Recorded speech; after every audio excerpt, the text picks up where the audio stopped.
Today I'm going to talk about a topic that's pretty outside of the wheelhouse of things that I normally discuss, and that is wearing a mask. I have a bit of experience wearing a mask. Long ago, I used to work as a veterinary nurse in theatre, so I was exclusively in the operating theatre, and we had to wear masks almost all the time. And I know it can be a really big adjustment to get used to wearing a mask. So let's just jump right in to the first step. Now you are standing at your door and you want to go out into public and you want to put on your mask. The first thing that you need to do is make sure that you have a clean mask to put on. You should not be reusing masks over multiple days. Once you've worn them out and come back to your clean space, your house, you should take them off and put them directly in the wash. For people with longer hair, such as mine, it might be easier if you tie it up or put a band over it or clip it back or put a buff over it perhaps. That's my preferred method. Just initially while you're getting used to the mask, because when you have your hair in the way, particularly if you're using the kind of masks that tie on, it can be really frustrating because your hair gets mixed in with the strands that you're supposed to tie. So what I like to do is take just a regular buff. This one's the South African flag because patriotism. Anyway, I love my country. So you first put it over your head and you have it on your neck, like so. And then what you want to do is start sliding the front of it over your face and backwards over your hair.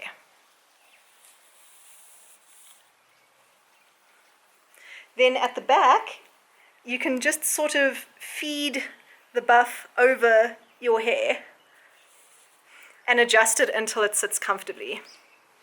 Like so. Most of the types of masks that I've seen people wearing are either the kind that slip over your ears with two loops or the kind that you tie on. So this would be an example of one that you tie on. I've just got the top knotted already, but I'm going to undo that so that it looks a bit more familiar. It has a long string at the top on either side and a long string at the bottom on either side. I prefer this type of mask because it's more comfortable for me, but you should know that there are different methods for putting a mask on your face, and you just need to find the one that is most comfortable for you. So if you're ordering masks online from one of the millions of people who are now making masks, maybe don't order 20 masks of all the same mask. Rather first figure out which mask is the most comfortable for you and which method of putting it on is the most comfortable for you, and then go from there. So with this mask, I'm holding it on the sides. It's completely undone at the moment.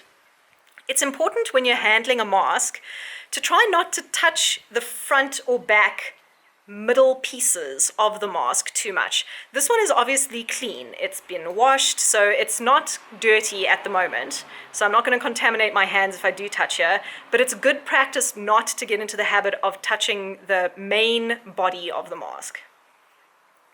Right, then you put the mask over your nose and mouth, like so. Hopefully my voice doesn't sound too muffled on camera. Then with this type of mask, I like to tie the top piece first.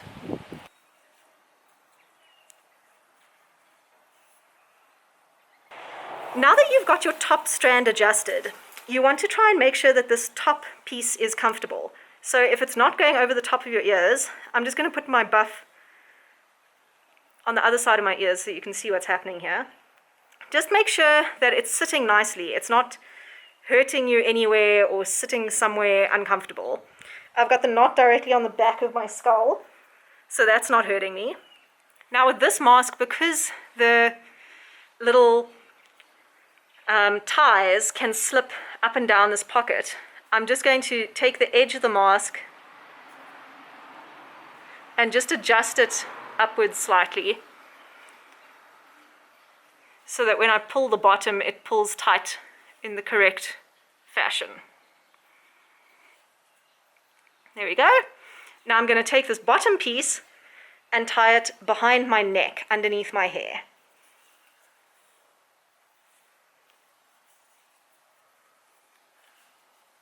Okay, so now I've got the mask on. Now it's really important. As soon as you have the mask on, you don't want to fiddle with it. So putting the mask on is a pretty important step because you want to make the mask go onto your face in such a way that you don't have to fiddle with it. So it's a good idea when you get a new mask or you make a new mask to test it out inside your house a little bit first. If you're going to be running with it, then run up and down a bit. See, does it start slipping down your face? Does it pull funny in a weird way? Do you need to tie it really tight? Do you need to tie it a bit looser? Just so that when you actually go outside, you don't then have to start messing with it, because you're not supposed to touch this part of the mask at all at this point, at all. If you need to make adjustments to your mask, touch the ties at the top and bottom or the very edges of the mask if you have to. But don't touch the front, because whatever you are breathing in and out is now getting stuck on that cloth. If your mask has a metal nose piece, now's a good time, as you put it on, to squish down the corners to seal it nicely at the top. This can really help with not allowing your glasses to fog up. I don't know if you can see on camera, but my glasses are fogging up slightly, and that's because this mask that I made doesn't have a metal nose piece, it's just cloth. If you're having issues with your glasses fogging up, there are two main ways to deal with it. The one is to try and seal the top of the mask really well so that air doesn't come up towards your glasses. You can do this by incorporating a flexible metal nose piece that you can mold over your nose. That helps. You can have extra padding on the inside of your mask here that tries to stop the air coming through. You can even take tape and tape the edges of the mask. I would definitely recommend using some sort of medical or surgical tape, not regular sticky tape. And whatever tape you use, maybe test it on the inside of your arm, a small piece, before you put it here. Because if you have an allergic reaction and it's a giant piece under your eyes, it's going to be super unpleasant. So the other option for stopping your glasses from fogging up is to actually move your glasses further away from your face to let more air flow around them so that that moist air that you're breathing out doesn't fog them up. There's actually a really good video that I watched.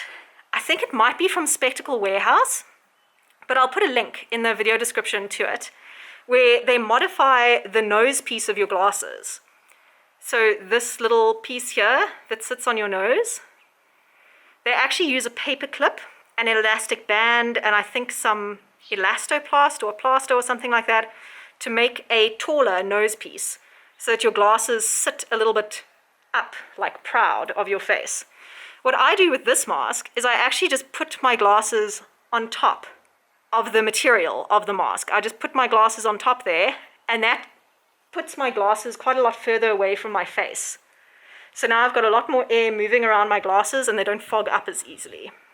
One of the reasons why I like this type of mask attachment, the type that has 2 ties at the top and 2 ties at the bottom, is because if you are out and about and you have to remove your mask for some reason, which you should try not to do, definitely, but let's say now you need to take a drink of water. You can't do that with the mask still attached to your face. I'm just going to move my glasses up off the material of the mask so that I don't pull them off, like so. Then I take this top loop and I just slide it forward over my head.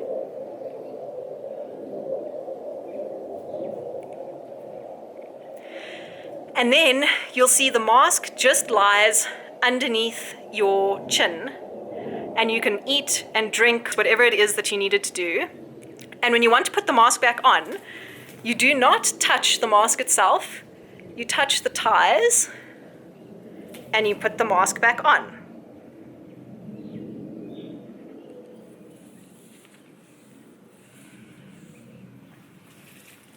Obviously, if you're wearing a mask with the 2 little ear loops, it's easy to take it off as well, but it's a lot easier to drop it on the ground. If you try to remove only one ear loop and leave it dangling off here, what I find tends to happen is the mask falls off and lands on the ground, and then you need a new mask, because now how are you going to pick it up from the ground without contaminating it, and so on. With this method, the mask still stays attached to your body, and it's very easy to get it back on into the correct position. All I need to do now is move my glasses over the material over here, and I'm done. Ta-da! One of the times I do find that masks with the little ear loops are really useful is for smaller children who kind of struggle to tie knots. So I do have a mask that I made like that for my son, which I'm going to show you now. So here's the other type of mask. You can see it's the same material, but the piece that holds it onto your face is a little loop that goes over your ears. So it goes on very similar to the other one. You put it over your nose and mouth.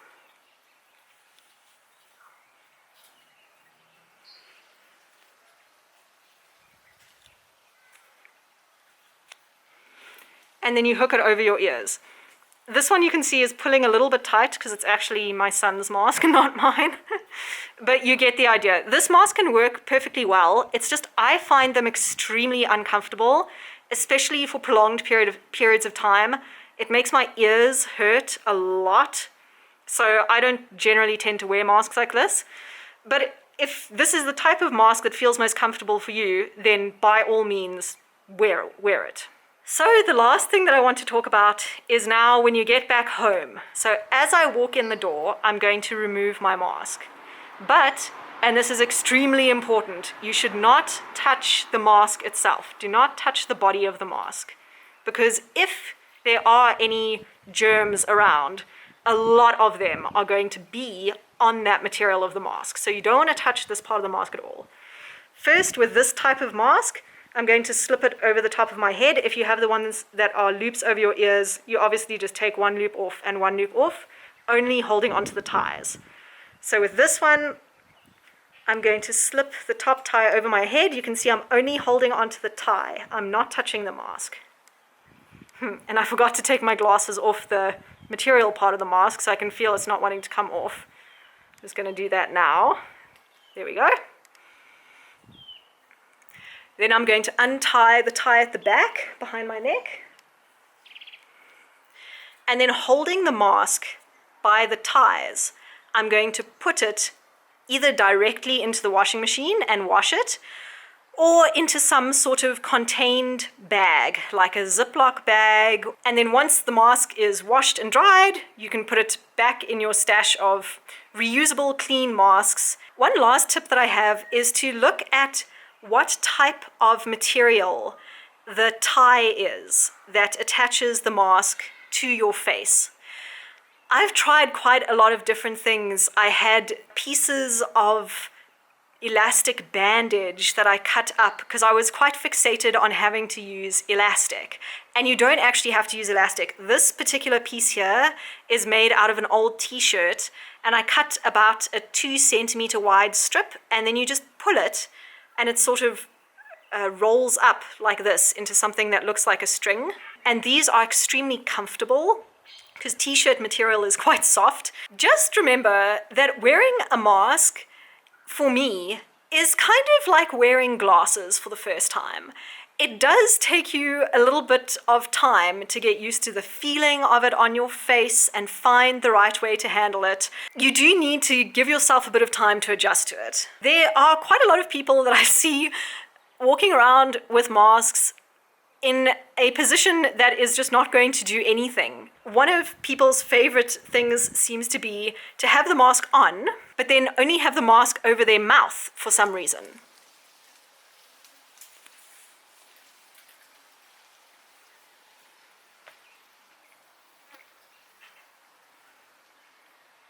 I've also seen people wearing masks on their head, literally just on their head, like a cap, or just hanging around their neck like this, loose. And I'm not exactly sure what the justification is for that. I'm not sure if people just forgot to put the mask on after having removed it for something, or if they found it so irritating that they felt like they had to take it off, or if they just have it there so that if a policeman walks by, they can quickly snap it on. Either way, There is absolutely no purpose to wearing a mask in any of those crazy ways. It needs to be over your nose and your mouth and sealed as well as you can make it seal around your face for it to have any effect whatsoever. Something really important that I feel I have to add to this video is that you definitely need to check your own specific locations, laws and regulations around wearing masks, lockdowns, going out in public, because every place is different. I'm from South Africa and we have a certain set of regulations at the moment on level 4 lockdown, but that could change. And also definitely look at the advice that your own country is giving you about what type of face mask or other personal protective gear you need to have.